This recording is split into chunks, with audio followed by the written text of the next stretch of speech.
दोस्तों, मेरे YouTube channel धार्मिक कथा में आपका हार्दिक स्वागत है। मैं आज आपको मंगलवार की व्रत कथा सुना रही हूँ, जिसको करने से सब कष्ट दूर होते हैं और संतान की प्राप्ति होती है। व्यास जी ने कहा, एक बार नैमिषारण्य तीर्थ में 80,000 मुनि एकत्र होकर प्राणों के ज्ञाता श्री सूत जी से कहने लगे, हे महामुने, आपने हमें अनेक प्राणों की कथाएं सुनाई हैं। अब कृपा करके हमें ऐसा व्रत और कथा बताएं जिसके करने से संतान की प्राप्ति हो तथा मनुष्यों के रोग, शोक, अग्नि, सर्व दुख आदि का भय दूर हो, क्योंकि कलयुग में सभी जीवों की आयु बहुत कम है। फिर इस पर उन्हें रोग, चिंता के कष्ट लगे रहेंगे, तो फिर वह श्री हरि के चरणों में अपना ध्यान कैसे लगा सकेंगे। श्री सूत जी बोले, हे मुनियों, आपने लोक कल्याण के लिए बहुत ही उत्तम बात पूछी है। एक बार युधिष्ठिर ने भगवान श्री कृष्ण से लोक कल्याण के लिए यही प्रश्न किया था। भगवान श्री कृष्ण और युधिष्ठिर का संवाद तुम्हारे सामने कहता हूँ, ध्यान देकर सुनो। एक समय पांडवों की सभा में श्री कृष्ण जी बैठे हुए थे। तब युधिष्ठिर ने भगवान श्री कृष्ण से प्रश्न किया, हे प्रभु नंद नंद गोविंद, आपने मेरे लिए अनेकों कथाएं सुनाई हैं। आज आप कृपा करके ऐसा व्रत कथा सुनाएं जिनके करने से मनुष्य को रोग, चिंता का भय समाप्त हो और उसको पुत्र की प्राप्ति हो। हे प्रभु, बिना पुत्र के जीवन व्यर्थ है। पुत्र के बिना मनुष्य नरकगामी होता है। पुत्र के बिना मनुष्य पितृ ऋण से छुटकारा नहीं पा सकता और ना ही उसका पुनग्न नामक नरक से उद्धार हो सकता है। अतः पुत्रदायक व्रत बतलाएं। श्री कृष्ण भगवान बोले, हे राजन, मैं एक प्राचीन इतिहास सुनाता हूँ, आप उसे ध्यान पूर्वक सुनो।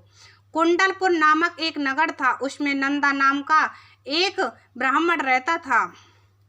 भगवान की कृपा से उसके पास सब कुछ था, फिर भी वह दुखी था। इसका कारण यह था कि ब्राह्मण की स्त्री सुनंदा के कोई संतान ना थी। सुनंदा प्रतिव्रता थी, भक्ति पूर्वक श्री हनुमान जी की आराधना करती थी। मंगलवार के दिन व्रत करके अंत में भोजन बनाकर हनुमान जी का भोग लगाने के बाद स्वयं भोजन करती थी।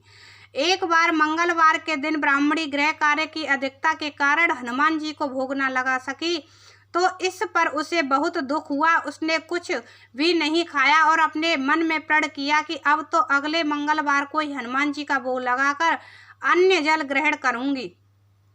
ब्राह्मणी सुनंदा प्रतिदिन भोजन बनाती, श्रद्धा पूर्वक पति को खिलाती, परंतु स्वयं भोजन नहीं करती और मन ही मन श्री हनुमान जी की आराधना करती थी। इसी प्रकार 6 दिन गुजर गए और ब्राह्मणी सुनंदा अपने निश्चय के भूखी प्यासी निराहार रही। अगले मंगलवार को ब्राह्मणी सुनंदा प्रातःकाल ही बेहोश होकर गिर पड़ी। ब्राह्मणी सुनंदा की इस असीम भक्ति के प्रभाव से श्री हनुमान जी बहुत प्रसन्न हुए और प्रकट होकर बोले, सुनंदा, मैं तेरी भक्ति से बहुत प्रसन्न हूँ, तू उठ और वर मांग। सुनंदा अपने आराध्य देव श्री हनुमान जी को देखकर आनंद की अधिकता से विह्वल हो श्री हनुमान जी के चरणों में गिरकर बोली, है प्रभु, मेरी कोई संतान नहीं है, कृपा करके मुझे संतान प्राप्ति का आशीर्वाद दें, आपकी अति कृपा होगी।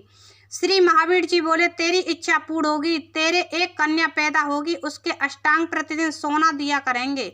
इस प्रकार कहकर श्री महावीर जी अंतर्ध्यान हो गए। ब्राह्मणी सुनंदा बहुत हर्षित हुई और सभी समाचार अपने पति से कहा। ब्राह्मण देव कन्या का वरदान सुनकर कुछ दुखी हुए, परंतु सोना मिलने की बात सुनी तो बहुत प्रसन्न हुए।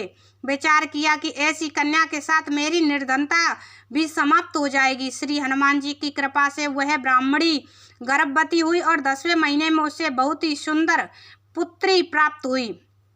यह बच्ची अपने पिता के घर में ठीक उसी तरह से बढ़ने लगी जिस प्रकार शुक्ल पक्ष का चंद्रमा बढ़ता है। 10वें दिन ब्राह्मण ने उस बालिका का नामकरण संस्कार कराया। उसके कुल पुरोहित ने उस बालिका का नाम रत्नावली रखा, क्योंकि वह कन्या सोना प्रदान किया करती थी। इस कन्या ने पूर्व जन्म में बड़े ही विधान से मंगल देव का व्रत किया था।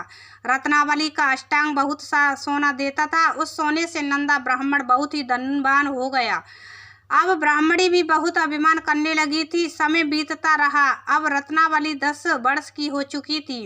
एक दिन जब नंदा ब्राह्मण प्रसन्न चित्त था, तब सुनंदा ने अपने पति से कहा, मेरी पुत्री रत्नावली विवाह के योग्य हो गई है, अतः आप कोई सुंदर तथा योग्य वर देखकर इसका विवाह कर दें। यह सुन ब्राह्मण बोला, अभी तो रत्नावली बहुत छोटी है, तब ब्राह्मणी बोली, शास्त्रों की आज्ञा है कि कन्या 8वें वर्ष में गौरी, 9 वर्ष में राहिणी, 10वें वर्ष में कन्या, इसके पश्चात रजस्वाला हो जाती है। गौरी के दान से पाताल लोक की प्राप्ति होती है, राहिणी के दान से बैकुंठ लोक की प्राप्ति होती है, कन्या के दान से इंद्र लोक में सुखों की प्राप्ति होती है। अगर हे पतिदेव रजस्वाला का दान किया जाता है तो घोर नरक की प्राप्ति होती है।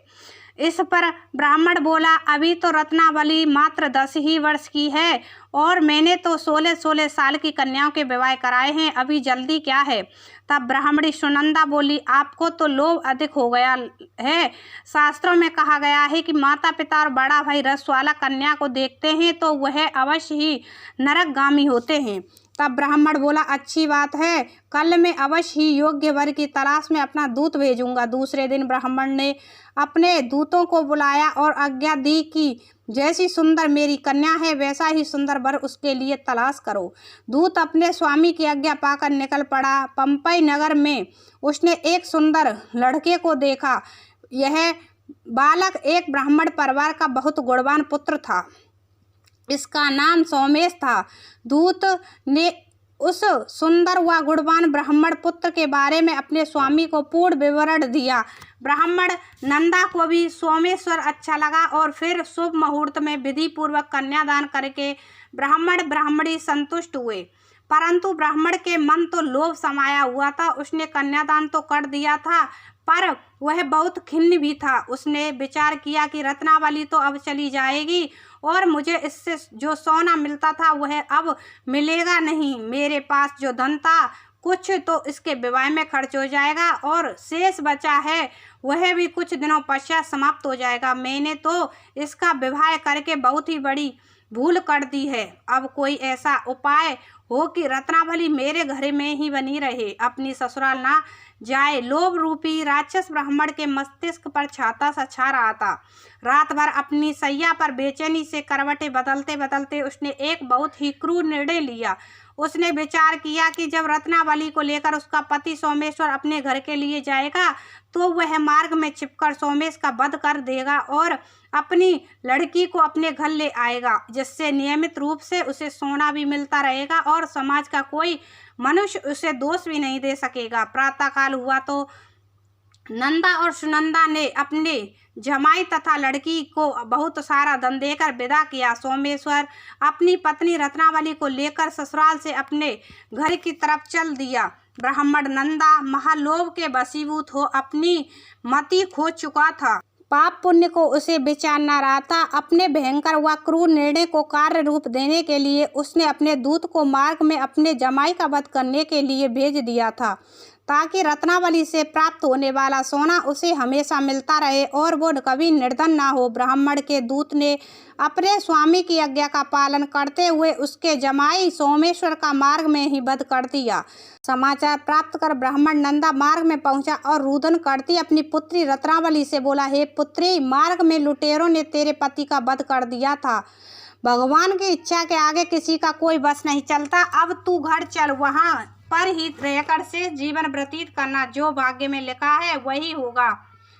अपने पति की अकाल मृत्यु से रत्नावली बहुत दुखी हुई। करुण क्रोधन कर रुदन करते हुए अपने पिता से बोली, हे पिताजी, इस संसार में जिस स्त्री का पति नहीं है उसका जीना व्यर्थ है। मैं अपने पति के साथ ही अपने शरीर को जला दूंगी और सती होकर अपने इस जन्म को माता पिता के नाम तथा सास ससुर के यश को सार्थक करूंगी। ब्राह्मण नंदा अपनी पुत्री रत्नावली के वचनों को सुनकर बहुत दुखी हुआ। विचार करने लगा, मैंने व्यर्थ ही जमाई वध कर पाप अपने सिर पर लिया है। रत्नावली तो उसके पीछे अपने प्राण तक देने को तैयार है। मेरा तो दोनों तरफ से मरण हो गया। धन तो अब मिलेगा नहीं। जमाई वध के पाप के फलस्वरूप यम यातना भी भुगतनी पड़ेगी। यह सोचकर वह बहुत खिन्न हुआ। सोमेश्वर की चिता बनाई गई। रत्नावली सती होने की इच्छा से अपने पति का सिर अपनी गोद में रखकर चिता में बैठ गई। जैसे ही सोमेश्वर की चिता को अग्नि लगाई गई वैसे ही प्रसन्न हो मंगल देव वहां प्रकट हुए और बोले, हे रत्नावली, तेरे पति भक्ति से बहुत प्रसन्न हूँ, तू वर मांग। रत्नावली ने अपने पति का जीवन दान मांगा।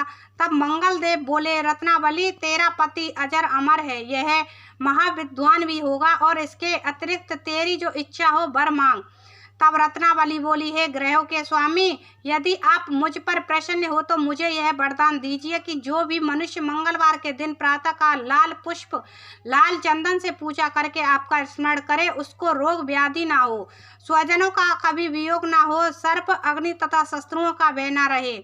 जो स्त्री मंगलवार का व्रत करे वह कभी विधवा ना हो। मंगलदेव तथास्तु कहकर अंतर्ध्यान हो गए। सोमेश्वर मंगलदेव की कृपा से जीवित हो उठा। रत्नावली अपने पति को पुनः प्राप्त कर बहुत प्रसन्न हुई और मंगलदेव का व्रत प्रत्येक मंगलवार को करके व्रतराज और मंगलदेव की कृपा से इस लोक में सुख ऐश्वर्य को भोगते हुए अंत में अपने पति के साथ स्वर्ग लोक को गई। हनुमान बाबा की जय।